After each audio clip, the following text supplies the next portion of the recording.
What if I told you that the most shocking signing of recent years in Formula One was not only a matter of yield, money, or legacy, but time? What hidden reason discovered Nico Rosberg that could have been key for Hamilton to leave Mercedes and look red? I reveal it to you in this video.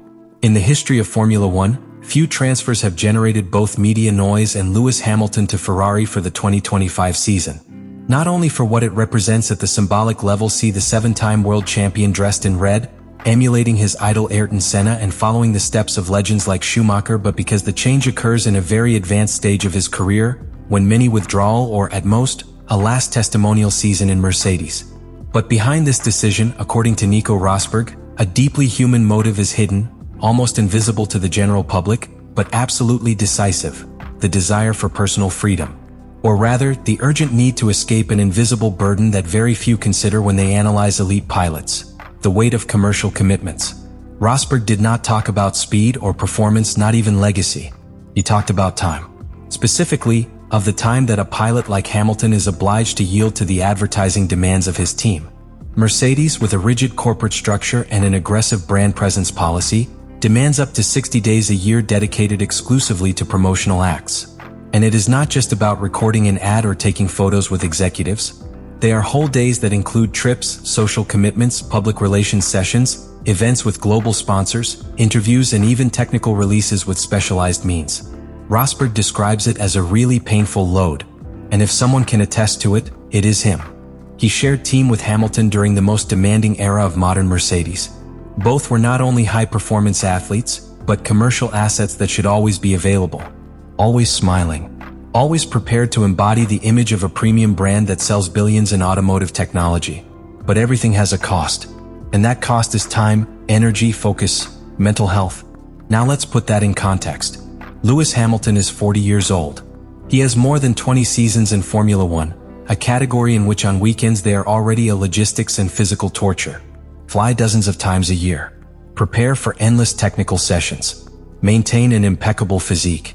And in addition, dedicate 2 full months to promote a brand that already has its well-founded image. It is not just exhausting. It is exhausting to the nucleus.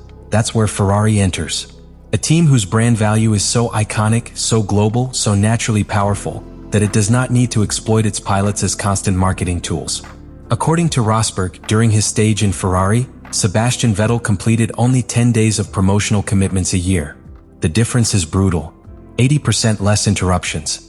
80% more days to train, to rest, to study data, to analyze past races, to work in simulator, to be with your family, or simply to do nothing and recover energy. Something fundamental when every thousandth and your body no longer responds the same as 25. This freedom, this new balance between professional and personal life could be the greatest luxury that Ferrari has offered to Hamilton.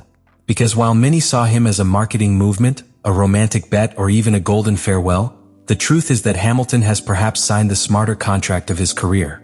Not because of the salary, not because of the technical benefits, but for having won the only thing I could no longer buy: time. And that time, that energy that is no longer lost in a photo call or a corporate catwalk, is beginning to be reflected on the track. But that is something that we will explore later, because the Monza Grand Prix was the first place where this new Hamilton began to emerge. And he did it as he always does. In silence, without asking permission, but leaving a mark that no one can ignore. The 2025 Italian Grand Prix was not one more race. For Lewis Hamilton, it meant a breakdown. The moment when something reorder internally. Something that goes beyond the result in the final table. It was the race in which the British pilot, already with Ferrari's clothing, began to reconnect with his own essence as a competitor. And that process was visible both in the data and their behavior on and off track. Monza, the temple of speed, does not forgive. It is one of the most demanding circuits of the calendar for its combination of long lines, violent braking, and high-speed curves. A scenario where the slightest error is paid expensive, and where the harmony between pilot and car is essential. In this context, Hamilton did not start with advantage. A penalty for breaches under yellow flag in Zandvoort forced him to start from the 10th position. It was clearly uphill. But what happened later surprised many. Hamilton climbed positions in a methodical, patient, surgical way. No errors. Without risking more than the account. And he did it while managing one of the most complex cars of the championship. The SF25, a car that until then had been shown rebellious, not very intuitive, with a learning curve very different from what he knew in Mercedes. And yet, in Monza, something fit. Telemetry data does not lie. For the first time throughout the season, Hamilton was just a tenth of Charles Leclerc in the classification, an unequivocal sign that he had managed to approach the competitive limit of the car. For any other pilot, that might not say much. But in the case of Hamilton, a man obsessed with technical perfectionism, that margin represents almost a declaration of war to the time and accumulated wear. The most interesting thing was his consistency back in the race. Hamilton not only maintained a competitive rhythm, he turned around after, without falls, without pressure errors, without visible fatigue. That constancy, so difficult to achieve with a car still in the process of adaptation, is a sign that its driving style, based on fluidity and millimeter precision, is beginning to integrate with the mechanical philosophy of the SF25. But beyond the data, it was Hamilton's nonverbal language that spoke most. His posture in the paddock, your tone in interviews, the way he answered the questions. There was no frustration. There was no resignation. There was concentration. There was an unusual calm. And when he finally spoke after crossing the goal in 6th position, he showed that this result was not the end of anything, but the beginning of a new story. It has been solid progress. For the first time, I felt truly comfortable with the car throughout the race. That phrase, so simple, encloses a silent revolution. Because for someone like Hamilton, accustomed to dominating with built machines, feeling comfortable in a new environment is more than a technical improvement. It is a sign of emotional integration with the team, with the car, with the challenge. And that changes everything. Fred Vasseur, Ferrari's head, soon recognized what he was seeing. In his words, Monza was for Hamilton the new start of the season in his mind. It is not a decorative phrase. It is a precise psychological reading. Italy's GP marked a cut, a dividing line between adaptation and reconnection, between the pilot who arrives looking for something and the one who begins to build it. Monza was not a victory, not even a podium, but it was much more valuable than that. It was the moment where Lewis Hamilton began to meet Lewis Hamilton. And when that happens, the rest of the grill should start worrying.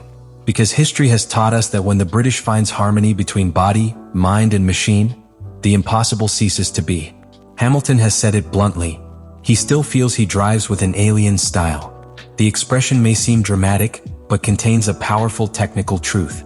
The SF25, with its aerodynamic peculiarities, its less aggressive front balance and a more steep torque delivery in the intermediate marches, is not a car that adapts intuitively to the millimeter driving style of Hamilton. 4 years in Mercedes, its domain was built on the surgical precision of curve inputs, fine motor brake management, instantaneous response to the accelerator. All that, in Ferrari, has required full reconfiguration. And yet, after Monza, his words sounded different. He talked about solid progress.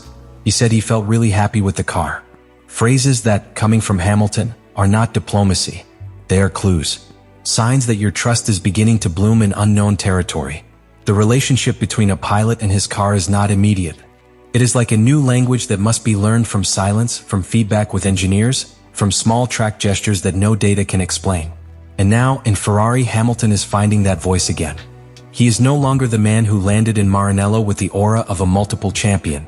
It is the competitor who, for the first time in many years, has something to demonstrate. And that is a dangerous position for its rivals. Because the hunger that produces the need to win again, when you have already won everything, is the purest of all. Fred Vasseur, with his sober but precise style, summed it up with a phrase full of strategic vision. For Lewis, Monza was the new beginning of the season in his mind. And it is not just a career or a result. It is an emotional transition. The exact point in which a pilot stops adapting to the car and begins to demand. And finally, there is the impact on the competition narrative. With Hamilton dressed in red, chasing its 8th title, with fewer distractions, more approach and a renewed motivation, a new narrative arc is opened that raises the voltage of the championship. Because now it's not just about seeing if Ferrari can win again. It is about witnessing if Hamilton, with almost everything in age, adaptation, external doubts, can rewrite the story once again. And that, in a Formula One that needs heroes, authentic rivalries, and deep narratives, is an invaluable gift. There are decisions that change races, others that change seasons, and some very few that redefine a complete era.